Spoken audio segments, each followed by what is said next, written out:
Let me tell you a little story at this point in time.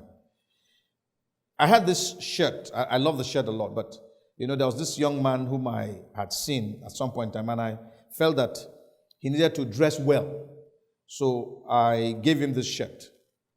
One day I went to see him, and as I tried to enter his home, I discovered that the shirt was on the floor, was used as a foot mat.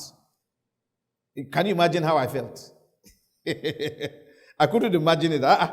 This is a shirt that I would, if I still had it, I would have been putting it on. But here it was as a foot mat. And that day, I don't know the reason, I don't know what happened. Maybe the shirt got torn and they felt they couldn't use it again, and so he used it as a foot mat. I really don't know what happened. But something struck me that day that this guy does not deserve to get something as pricey from me. When we become born again, now what the point I'm trying to make with that story is this, that I gave him something, but he did not take care of that something. Do you understand? So it would appear that ultimately he was not worthy of the gift. Do you get the point now?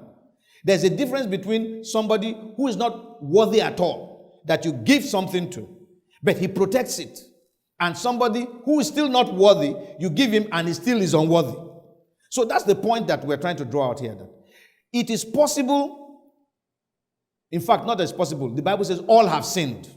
So we are all unworthy of the grace of God. But we have been given the grace nonetheless.